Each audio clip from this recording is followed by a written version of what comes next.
días, seguidores de Sonido del Monte. Hoy les vamos a hablar sobre el poblamiento del Pacífico colombiano y estamos una vez más aquí con el doctor Juan Pablo Romero Rentería. ¿Cómo se da el proceso de poblamiento africanos al Pacífico colombiano? Bueno, el proceso de la traída o de la diáspora africana obviamente comienza en África. Ese proceso de comprar seres humanos desde África para el resto del mundo, ya los españoles estaban acostumbrados a hacerlo, los europeos estaban acostumbrados a hacerlo, porque ya habían llevado cantidad de africanos en condiciones de esclavo hasta Europa. O sea, la compra y venta de gente, ya ellos eran expertos en eso. Para el caso de América, se da obviamente después del descubrimiento, entre comillas, del señor Cristóbal Colón, que realmente lo que se da es una invasión, puesto que ya se demostró que Colón no fue el primero que vino a las Américas. Entonces, para ello establecen un triángulo económico, porque el sistema de esclavitud que se da en el siglo XVI para las Américas desde África es un sistema netamente económico. Cargaban los barcos con mercancías desde Europa, de los puertos europeos básicamente del Mediterráneo y de la misma Inglaterra, los llevaban a África, ahí vendían esas baratijas, esas mercancías, compraban los esclavos, los africanos, y luego hacían el viaje transatlántico a las Américas. Llegaban a América, vendían, comerciaban los esclavos, los vendían como animales, como bestias, como objetos, como herramientas, y cargaban los barcos de oro, plata y algunas especies que eran propias de las Américas. Ese triángulo diabólico se conoce como el triángulo de la muerte. Así llegaron los primeros esclavos a las Américas.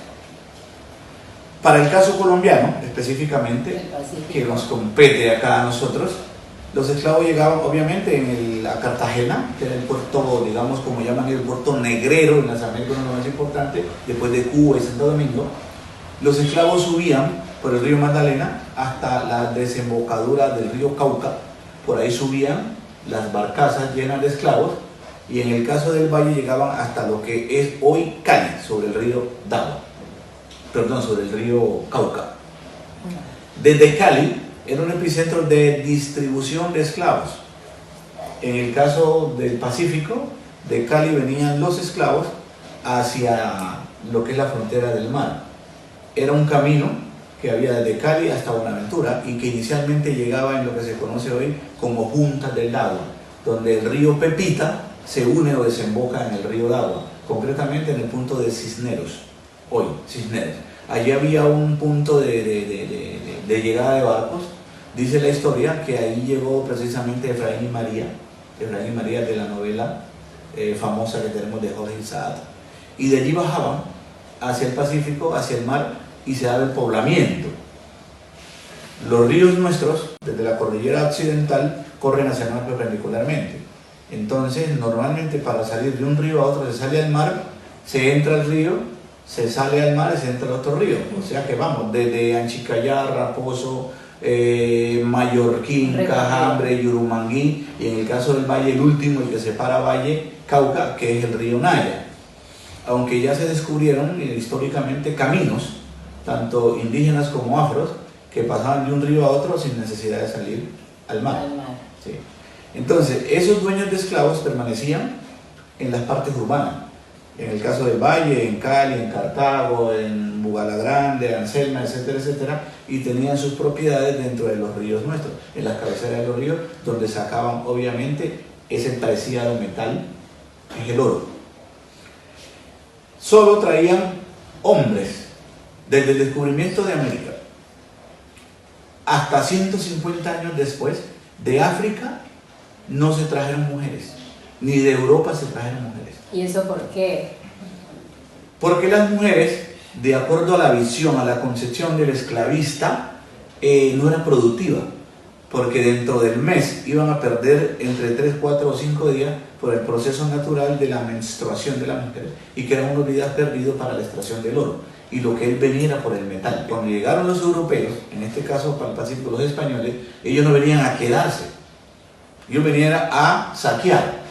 Pero por la tanta abundancia que había de oro dentro del proceso extractivo y la interacción con la comunidad y el exterminio del indígena, pues tuvieron que optar por quedarse.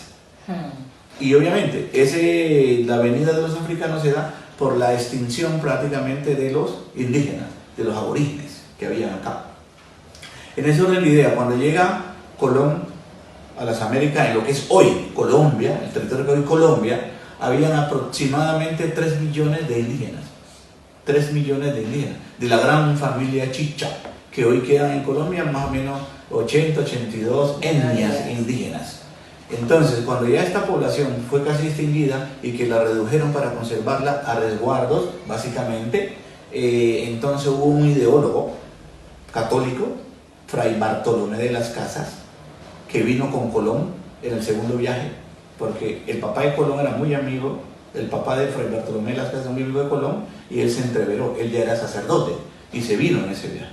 Cuando él ve las apariencias físicas de los indígenas, que son de piel clara, nariz parecida a lo de ellos, el pelo parecido al europeo, entonces decide protegerlos y plantea en una carta a los reyes católicos que hay que proteger esa población, pero les da la alternativa que en el continente del frente del Mediterráneo hay un pueblo, gente que vive sin ley, sin Dios, que son animales.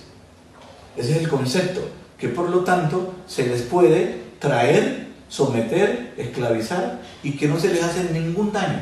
Al contrario, se les hace un gran favor porque se les va a redimir el alma convirtiéndolos al cristianismo. ¿Sí?